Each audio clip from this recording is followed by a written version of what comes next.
जिसका जन्म जो है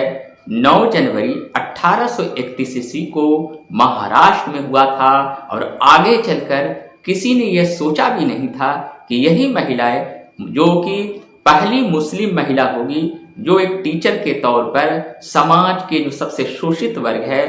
अल्पसंख्यक है, दलित है,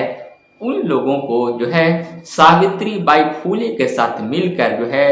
पहली बार लोगों में समाज के उन तमाम शोषित वर्गों को पढ़ाने का काम करेगी और कई लोगों को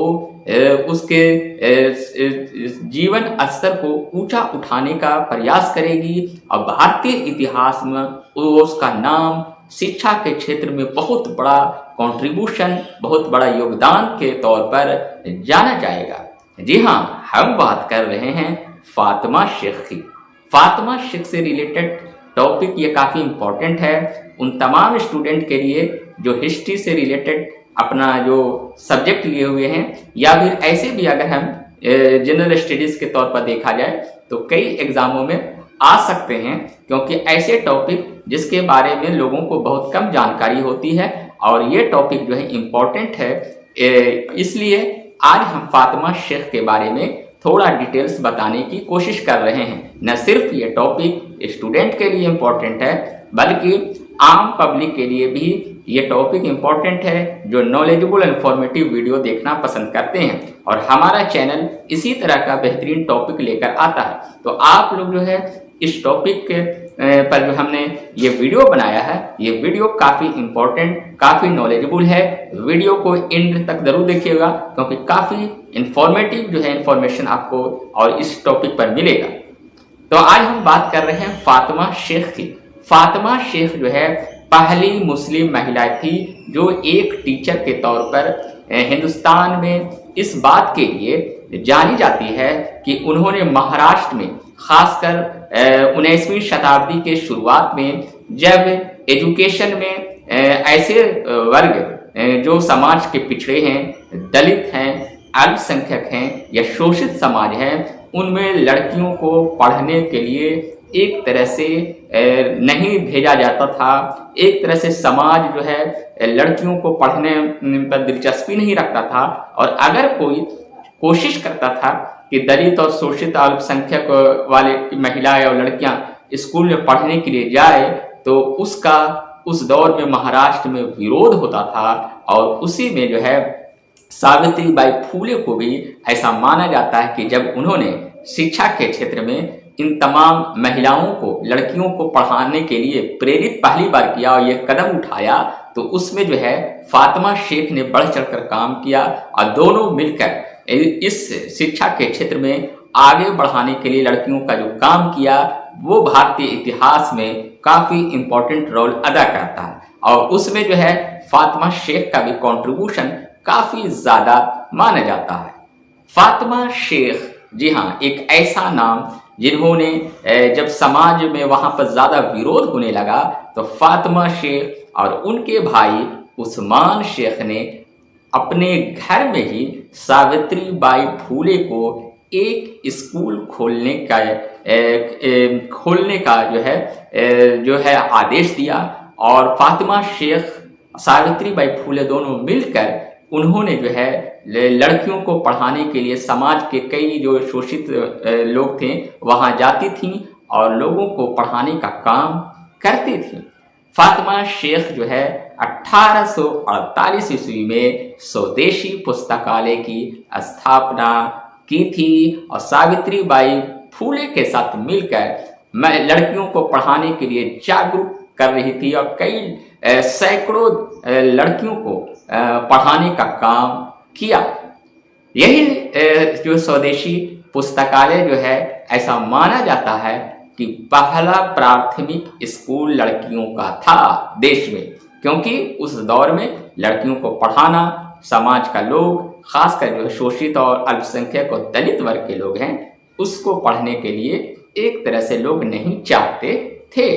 लेकिन फातिमा शेख, जिनका उद्देश्य था कि समाज में लड़कियों को ज़्यादा से ज़्यादा शिक्षित किया जाए, क्योंकि लड़कियां शिक्षित हो गई तो पूरा परिवार शिक्षित होगा, और जब पूरा परिवार शिक्षित होगा तो हमारा समाज शिक्षित होगा। और जब समाज शिक्षित होगा तो समाज में जो उस दौर में बुराई थी, चाहे छुआछूत की बुराई हो, चाहे जो है अपने हक और अधिकार को न जानने की बात है, तो ये तमाम चीजें धीरे धीरे दूर होगी। और देखा जाए तो 19वीं शताब्दी के शुरुआत में जब देश में आजादी की लहर तेज थी, आंदोलन हो रहा था, तो उस दौर में भारतीय समाज में जाति प्रथा के तौर पर छुआछूत या अस्पृश्यता भी बहुत ज्यादा फैली हुई थी, चाहे वो महाराष्ट्र की बात हो या फिर जो है देश के दूसरे कई राज्यों में। और आप लोग भी जानते हैं कि डॉक्टर भीमराव अंबेडकर साहब ने महाराष्ट्र में स्पेशली जो है अस्पृश्यता के खिलाफ जो है आंदोलन चलाया था, जब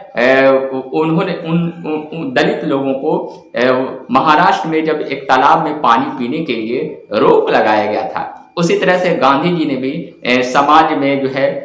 जो दलित और जो हरिजन शब्द का इस्तेमाल उन्होंने किया था, और उन्होंने भी जो है समाज के सभी वर्गों के साथ, नीचे तबके वर्गों के साथ भी एक जगह कई भोजन के समारोह में या किसी कार्यक्रम में शामिल होकर सैद्धांतिक रूप से, प्रैक्टिकली तौर पर से, व्यवहारिक तौर पर से समानता लाने का कोशिश किया। और लड़कियों की तालीम और शिक्षा की बात करें तो सावित्री बाई का नाम काफी ज्यादा इम्पोर्टेंट रहता ही है, और उनके साथ जो है फातिमा शेख का भी जो कंट्रीब्यूशन है, जो उनका योगदान है, उसको भी लोग हमेशा याद करते हैं। हालांकि फातिमा शेख के बारे में उतना डिटेल्स लोगों को पता नहीं चलता है, लेकिन जब देखा जाए महाराष्ट्र के उन तमाम जगहों पर जहां उन्होंने सावित्रीबाई फूले के साथ उन्होंने मिलकर लड़कियों को पढ़ाने के लिए प्रेरित किया, तो लोग जो है फातिमा शेख को भी जरूर याद करते हैं। जी हाँ, फातिमा शेख जिन्होंने सैकड़ों लड़कियों को पढ़ाया, और न सिर्फ पढ़ाया बल्कि उन्हें कैरियर के अलग अलग क्षेत्रों में सफल बनाने की भी कोशिश की। अगर उनके कैरियर पर नजर डाला जाए तो हालांकि उतना इतिहास के पन्नों को जो हम पलटते हैं तो उनके बारे में डिटेल्स उतना पता नहीं चलता है, लेकिन ऐसा माना जाता है कि वो पहली एक तरह से कैरियर के तौर पर स्नातक तो थी ही, लोगों को पढ़ाने के लिए काफी प्रेरित भी किया। बहरहाल फातिमा शेख का नाम इस बात के लिए भी होता है कि वो पहली मुस्लिम टीचर थी जिन्होंने महिलाओं को पढ़ाने के लिए प्रेरित किया, सैकड़ों महिलाओं को पढ़ाया, और समाज में जो उच्च नीच या अस्पृश्यता जैसी भावनाएं थी उसको दूर करने के लिए उनका यही उद्देश्य था कि ज्यादा से ज्यादा लड़कियों को पढ़ाया जाए, ताकि समाज में कई तरह की बुराई भी दूर हो और लड़कियां पढ़ने के बाद समाज में संतुलन स्थापित हो, सब लड़कियां आगे बढ़े, अपने अधिकार को समझे, और कहीं ना कहीं जो है भारतीय समाज में संतुलन बनाए रखने के लिए, भारतीय समाज को विकसित बनाने के लिए सबसे जरूरी लड़कियों को पढ़ाना है। और यही बात सावित्रीबाई फूले भी जानती थी, और यही वजह है कि सावित्रीबाई फूले और फातिमा शेख दोनों मिलकर महाराष्ट्र में, खासकर पूना उसके आसपास के क्षेत्रों में जिस तरह से कई जो है लोगों को पढ़ाया, प्राथमिक स्कूलें खुलवाई, और साथ ही जो है आगे चल के जो है सावित्रीबाई फूले जो है कई कॉलेज के निर्माण में भी कंट्रीब्यूशन दिया। तो उन तमाम चीजों में फातिमा शेख का भी नाम काफी ज्यादा याद किया जाता है। शुक्रिया।